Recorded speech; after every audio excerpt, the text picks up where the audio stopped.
નમસ્કાર મિત્રો, ઓનલી યોજના યુટ્યુબ ચેનલમાં આપ સૌ મિત્રોનું સ્વાગત છે। આજે તારીખ 13 જુલાઈ 2025 આજના મહત્વના હવામાન સમાચાર જાણીશું, જેમાં આજે ગુજરાતમાં કયા કયા વિસ્તારોમાં વરસાદ પડવાની સંભાવના છે। અત્યારે હાલ ગુજરાતમાં છેલ્લા 48 કલાકથી જે વરસાદ વરસી રહ્યો છે, વરાપના માહોલ વચ્ચે બંગાળની ખાડીની સિસ્ટમ ગુજરાતમાં આવી રહી છે, જે સિસ્ટમના કારણે કયા વિસ્તારમાં સૌથી વધુ વરસાદ રહેશે તેમજ હજુ 48 કલાક સુધી વરસાદની શક્યતા રહેશે। તો જોઈએ સંપૂર્ણ અપડેટ। આજે બપોરના સમયગાળા દરમિયાન કયા વિસ્તારોમાં વરસાદ પડવાનો છે 3 વાગ્યાથી લઈ અને સાંજ સુધીની અપડેટ જોઈએ। તો આજે બપોરના સમયગાળા દરમિયાન એટલે કે 2-3 વાગ્યાથી સૌરાષ્ટ્રના જે આ વિસ્તારો છે, જેમાં ભાવનગર હોય, બોટાદ હોય, અમરેલી હોય, ગીર સોમનાથ, જૂનાગઢ અને રાજકોટના વિસ્તારો હોય, તેમજ દક્ષિણ ગુજરાતના તમામ જે વિસ્તારો છે જેમાં પણ આજે વરસાદની શક્યતા છે। ઉત્તર ગુજરાતના 30% વિસ્તારો તેમજ મધ્ય ગુજરાતના 60-70% વિસ્તારોમાં આજે વરસાદની સંભાવના છે। બંગાળની જે ખાડીની જે સિસ્ટમ છે તે અત્યારે આપ જોઈ શકો, ઝાંસી, કોટા આજુબાજુ અત્યારે છે, પરંતુ અરબ સાગરના જે ભેજવાળા જે પવનો છે તે ગુજરાત ઉપરથી પસાર થતા હોય, બંગાળની ખાડીમાં સિસ્ટમનો ટ્રફ પવનોને ખેંચતો હોય ત્યારે આ સ્થિતિ 700 SPA ઉપર અને 850 SPA ઉપર ભેજનું પ્રમાણ 90% કરતાં વધતા એક સિસ્ટમનો લાભ ગુજરાતને અત્યારે મળી રહ્યો છે વરસાદના રૂપે। પરંતુ ખેડૂતો વરાપની રાહ જોઈને બેઠા છે। તો વરાપ ક્યારે જોવા મળશે? તો વરાપ 15 તારીખથી લઈ અને 20 તારીખ સુધી તમામ ગુજરાતની અંદર વરસાદી સિસ્ટમ ઉત્તર ગુજરાતના કોઈ વિસ્તારોમાં રેડા ઝાપટા, દરિયા કિનારાના વિસ્તારોમાં રેડા ઝાપટા અને દક્ષિણ ગુજરાતમાં રેડા ઝાપટા ચાલુ રહેશે। બાકીના તમામ વિસ્તારોમાં વરાપ જેવો માહોલ રહી શકે। જોઈએ આજની ખાસ અપડેટ।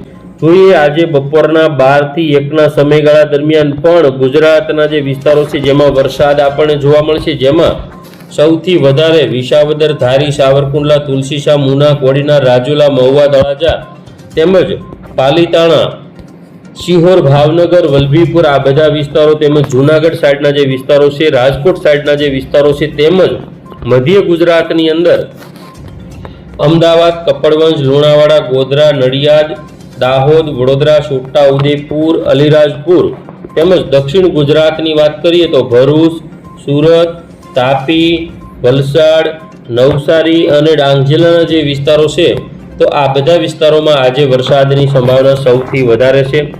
જેમાં ઉત્તર ગુજરાતમાં પણ વરસાદ જોવા મળશે। જે સાંજના 3 થી 5ના સમયગાળામાં વરસાદની તીવ્રતા વધશે, જેમાં જૂનાગઢ, અમરેલી, વેરાવળ, ઉના, રાજુલા, મહુવા, તળાજા, પાલીતાણા, ગારિયાધાર, જેસર, બગદાણા પંથક તેમજ ગોંડલ, જસદણ, બોટાદ, ચોટીલા, રાજકોટ, જામનગર, ભાણવડ, ખંભાત, વડોદરા, છોટા ઉદેપુર, રાજપીપળા, ભરૂચ તેમજ સુરત આજુબાજુના જે વિસ્તારો છે, તાપી, વલસાડ, નવસારી, ડાંગ આ બધા વિસ્તારોમાં વરસાદની સંભાવના છે।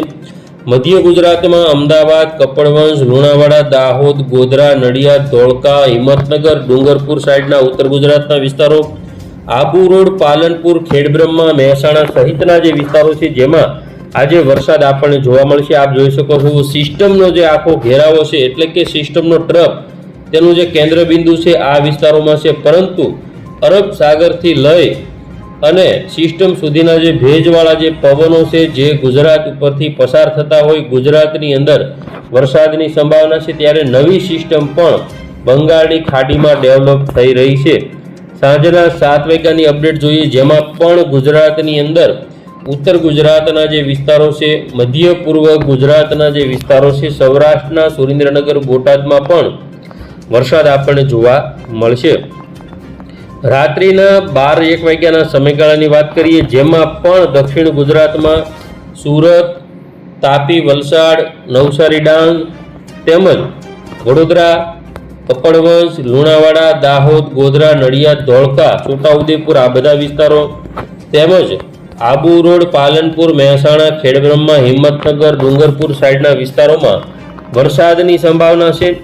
ધીમે ધીમે સિસ્ટમ જો ઉપર હિમાલય તરફ જાય તો ચોમાસું ધરી પ્રમાણે ત્યાં વરસાદની સંભાવના, પરંતુ કોટા, ઝાંસી, ઇન્દોર આજુબાજુ સિસ્ટમ આવે તો આવતીકાલે 14 તારીખમાં પણ જે વરસાદની જે તીવ્રતા છે તે આપણને સૌરાષ્ટ્ર સહિતના વિસ્તારોમાં જોવા મળશે, જેમાં અમોદ, રાજપીપળા, ભરૂચ, સુરત, તાપી, નવાપુર તેમજ વલસાડ, નવસારી અને ડાંગ જિલ્લામાં સૌથી વધારે વરસાદની સંભાવના હજુ રહેશે, જ્યારે અમદાવાદ, કપડવંજ, લુણાવાડા તેમજ દાહોદ, ગોધરા, નડિયાદ, ધોળકા, ખંભાત, વડોદરા, છોટાઉદેપુરમાં આવતીકાલે પણ ભારે વરસાદ પડી શકે.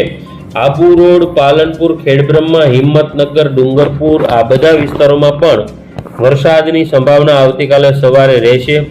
જ્યારે આવતીકાલે બપોરના સમયગાળાની વાત કરીએ, બપોરથી સાંજના 3 થી 5ના સમયગાળા દરમિયાન સમગ્ર વિસ્તારોની અંદર ક્યાં વરસાદ પડશે તેની આપણે વાત કરીએ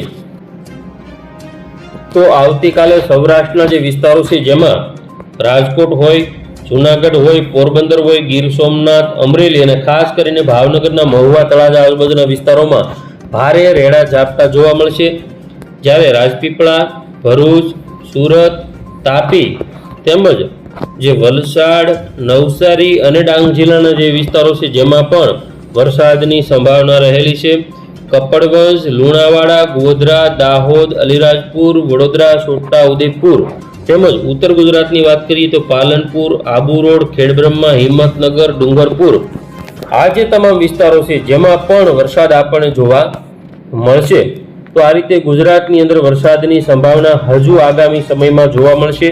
સાંજના સમયગાળા દરમિયાન આવતીકાલની વાત કરીએ જેમાં ઉત્તર ગુજરાત સાઈડના જે વિસ્તારો છે થરાદ, આબુ રોડ, પાલનપુર, ખેડબ્રહ્મા, મહેસાણા, રાધનપુર, હિંમતનગર, ડુંગરપુર, બાંસવાડા તેમજ મધ્ય ગુજરાતમાં અમદાવાદ, ગાંધીનગર, ખેડા, આણંદ, દાહોદ, ગોધરા, વડોદરા, છોટાઉદેપુર, અલીરાજપુર, નડિયાદ, ધોળકા, ખંભાત તેમજ દક્ષિણ ગુજરાતના તમામ વિસ્તારો કે જેમાં વરસાદની સંભાવના રહેલી છે.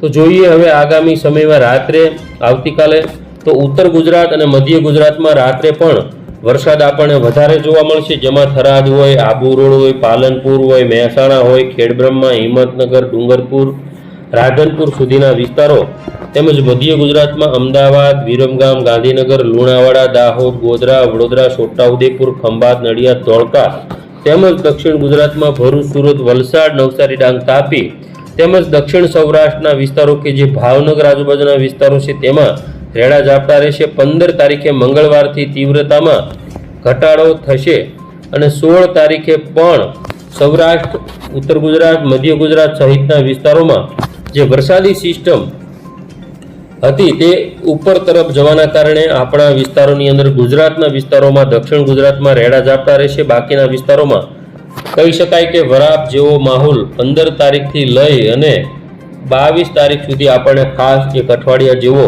વરાપનો માહોલ રહેશે તેવું અત્યારે જણાઈ રહ્યું છે.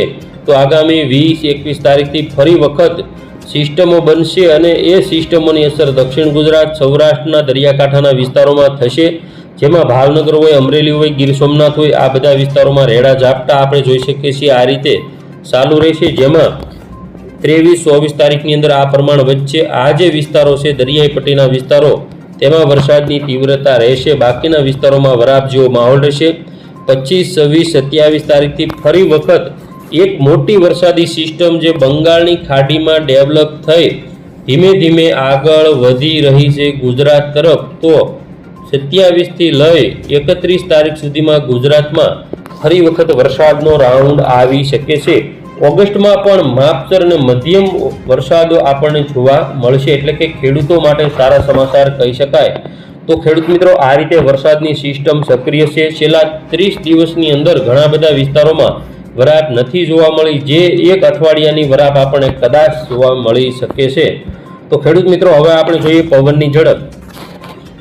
આજની વાત કરીએ તો દક્ષિણ ગુજરાતમાં 30 થી 35ના ગાળામાં, જ્યારે મધ્ય ઉત્તર ગુજરાતની અંદર 25 થી 28, બાકીના જે સૌરાષ્ટ્ર કચ્છના વિસ્તારો છે જેમાં 30 જેવી પવનની ઝડપ આજે રહેશે. આવતીકાલે પણ પવનની ઝડપમાં વધારો થશે, જેમાં કચ્છમાં 42, સૌરાષ્ટ્રમાં 40 થી 45, જે દરિયાકાંઠાના જે વિસ્તારો છે જૂનાગઢ, પોરબંદર, અમરેલી, સુરત, વલસાડ આ બધા વિસ્તારોમાં પણ 40 થી 42. 15 તારીખમાં પવનની ઝડપ વધશે, જે 16-17 તારીખ સુધી પવનની ઝડપ 40 થી 42 રહેશે. 18-19માં ઘટશે, 20-21, 22-23 તારીખમાં ફરી વખત જોટાના પવનોની ઝડપમાં વધારો થશે, જેમાં કચ્છની અંદર 56 થી 58, સૌરાષ્ટ્રની અંદર 56 આજુબાજુ પવનની ઝડપ બધા વિસ્તારોમાં રહેશે, જ્યારે સુરેન્દ્રનગર આજુબાજુ 40 થી 45, દક્ષિણ ગુજરાતમાં પણ 50થી 55ની પવનની ઝડપ રહેશે. 24 તારીખની વાત કરીએ તેમાં પણ 50થી 55ની પવનની ઝડપ રહેશે. દરિયામાં કરંટ જોવા મળશે. તો આ રીતે પવન ફૂંકાવાની સંભાવના રહેલી છે. તો ખેડૂત મિત્રો, આ હતા આજના મહત્વના હવામાન સમાચાર.